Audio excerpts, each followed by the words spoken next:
Good morning, everybody, and a happy Wednesday morning to you. As usual, we have a lot going on, as you can probably tell by the thumbnail. So let's just get busy, shall we? Let's go. We're going to start today with Lady Louise, who took part in the St. Andrew's Regiment's Day Parade with the St. Andrews University Officers Training Corps the day after she turned 22. Also was her boyfriend, Felix da Silva Clamp, who was also walking with her. She was marching with the UOTC, which is the Army Reserve Unit for the university students, which gives military experience and leadership training without committing participants to professional service. Don't forget, she is in her fourth and final year of her English degree at St. Andrews in Scotland. She holds the rank of Officer Cadet in the Army Reserve and fits her training in around her studies. So these kids gathered at Holy Trinity Church in the town center, and after the service, they paraded through the town of St. Andrews. It ended at the War Memorial, where they did a laying of the wreath ceremony. And this was all going on while her parents were doing, their thing in London. She looks fabulous. Let's move on now to Princess Anne, who went to the Victoria Police Memorial in Melbourne, where she laid a wreath in honor of two police officers that were killed in the line of service. This is the only event so far that she's gone to that does not have any military affiliation of any kind.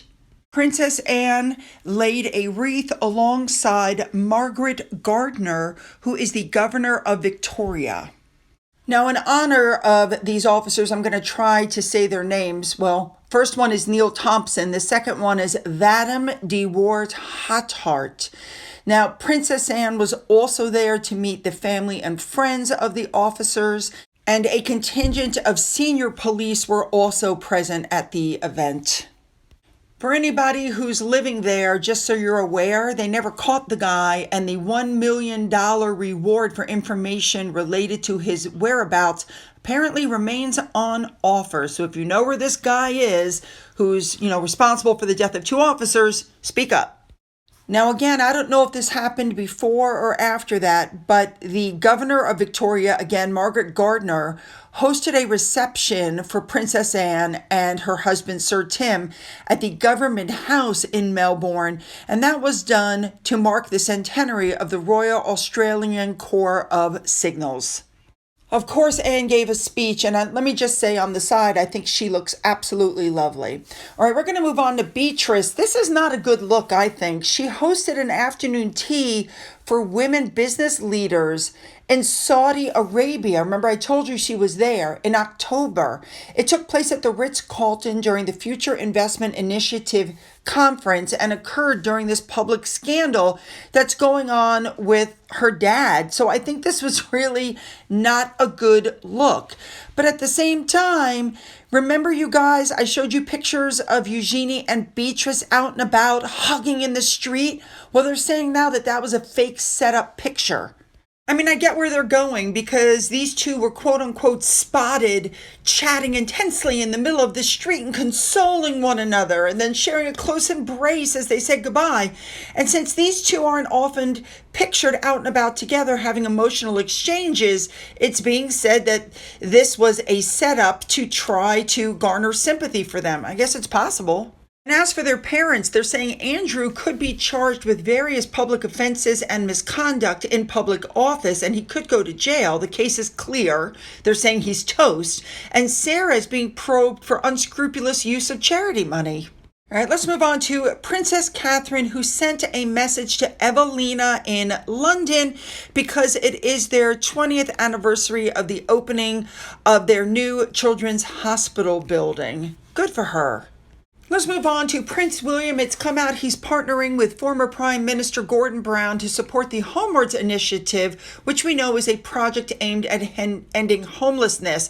They are going to collaborate with the multi-bank charity of which Gordon Brown is the president. And the goal is to provide furniture and housing essentials. All right, let's go back to William's trip to Brazil. Remember COP30 and also the Earthshot Prize when he was in Rio.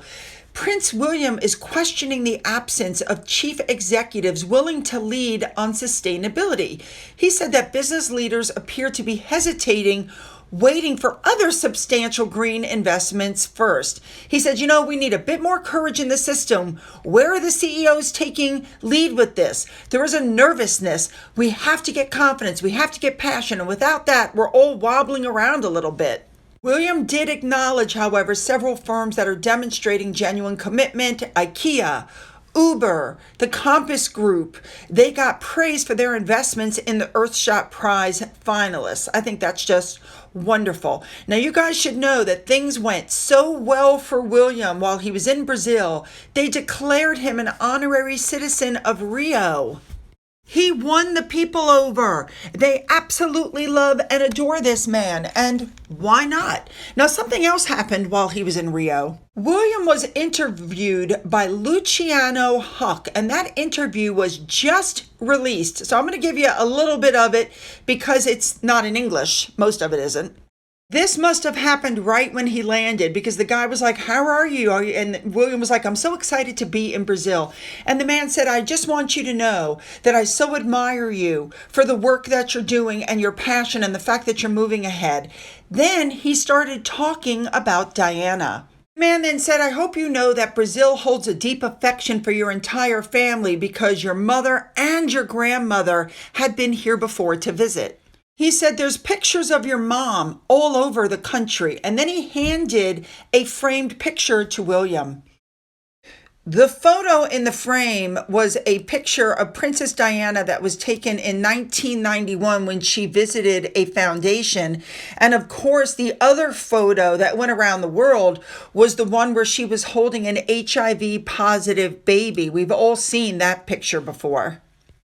And he said, and you carry forward the legacy of your mother's causes and humanitarian actions, etc., etc. William said, this is my first time to Brazil, but it's everything I thought it would be. And I'm so excited for Brazil's environmental leadership.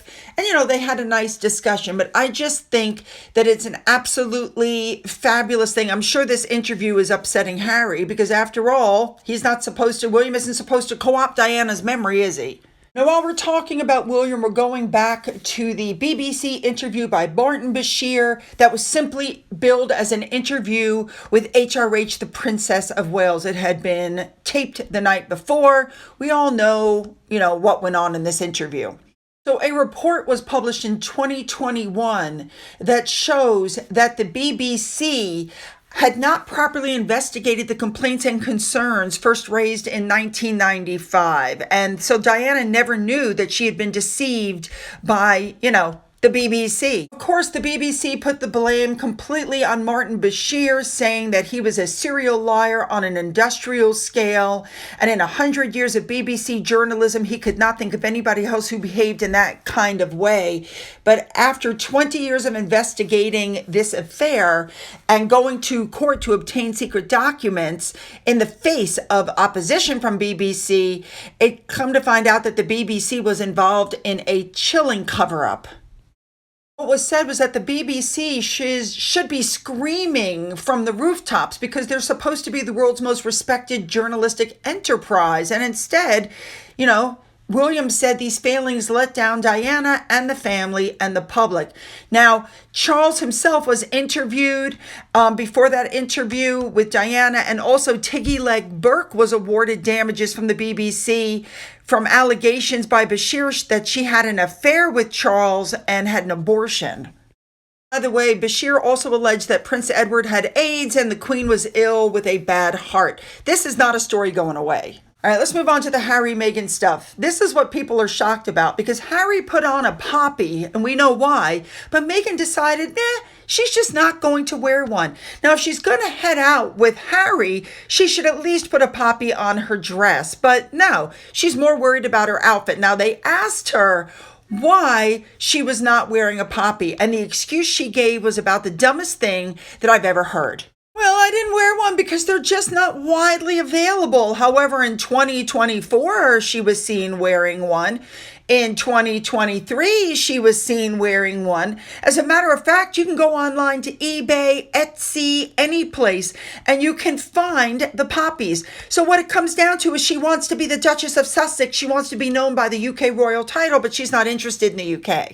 Now, of course, people noticed that this big party was going on during Remembrance Sunday weekend. And it was extremely tacky of Harry to go out on that night anyway, but he probably went because Meghan made him. But listen to what the news said. Is this a royal faux pas for Harry and Meghan to be partying with Kardashians over Remembrance weekend? It's absolutely a faux pas. And I'd go further and say it's the most tragic display from these two I've seen for a very long time, if not ever. It couldn't be less appropriate to go to a Kardashian showbiz star-studded party where, of course, these aren't their close circle of friends. These aren't their best friends. It's not Harry's best mate's 40th. They don't know the Kardashians. So to have gone there and then to have gone without wearing a poppy. I know Harry wore his poppy. Meghan did not wear a poppy.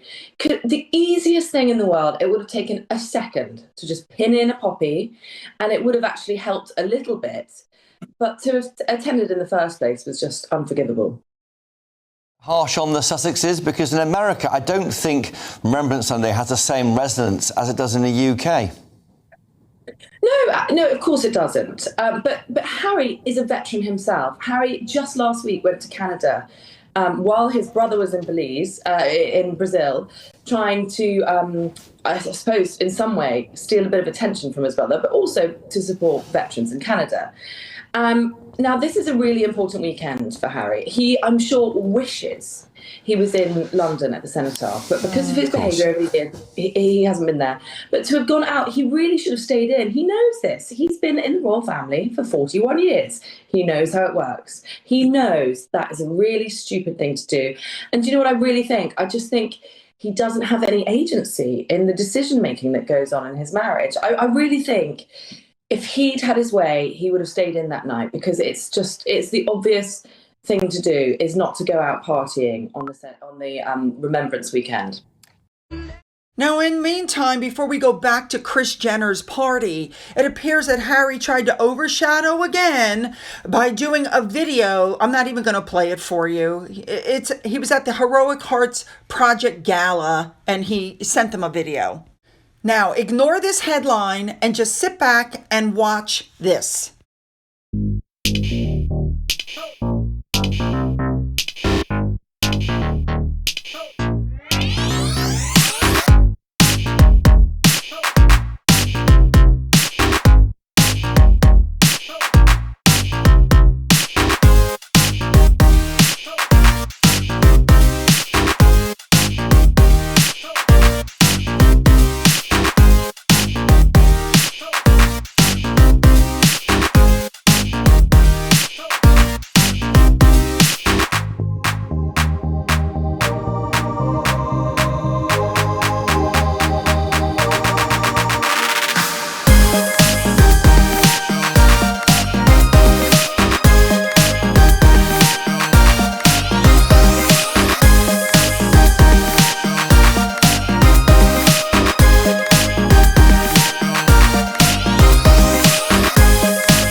Suddenly, a picture showed up of Harry and Meghan standing with the birthday girl.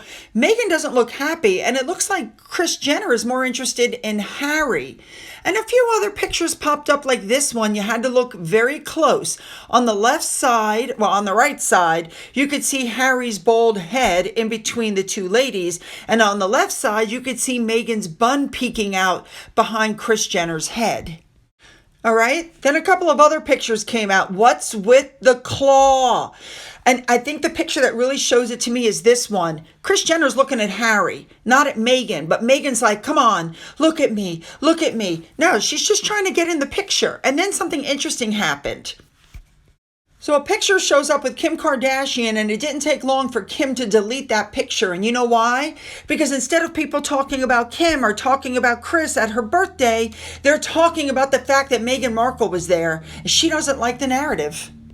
All right, next up, before we move on to our big story for today, I already showed you the video of Meghan setting up her pop-up store at Godmother's, her friend's bookstore. This shop is right around the corner, literally, from Meghan's house, and is run by her close pals, literary agent Jennifer Rudolph Walsh and the cosmetics mogul Victoria Jackson.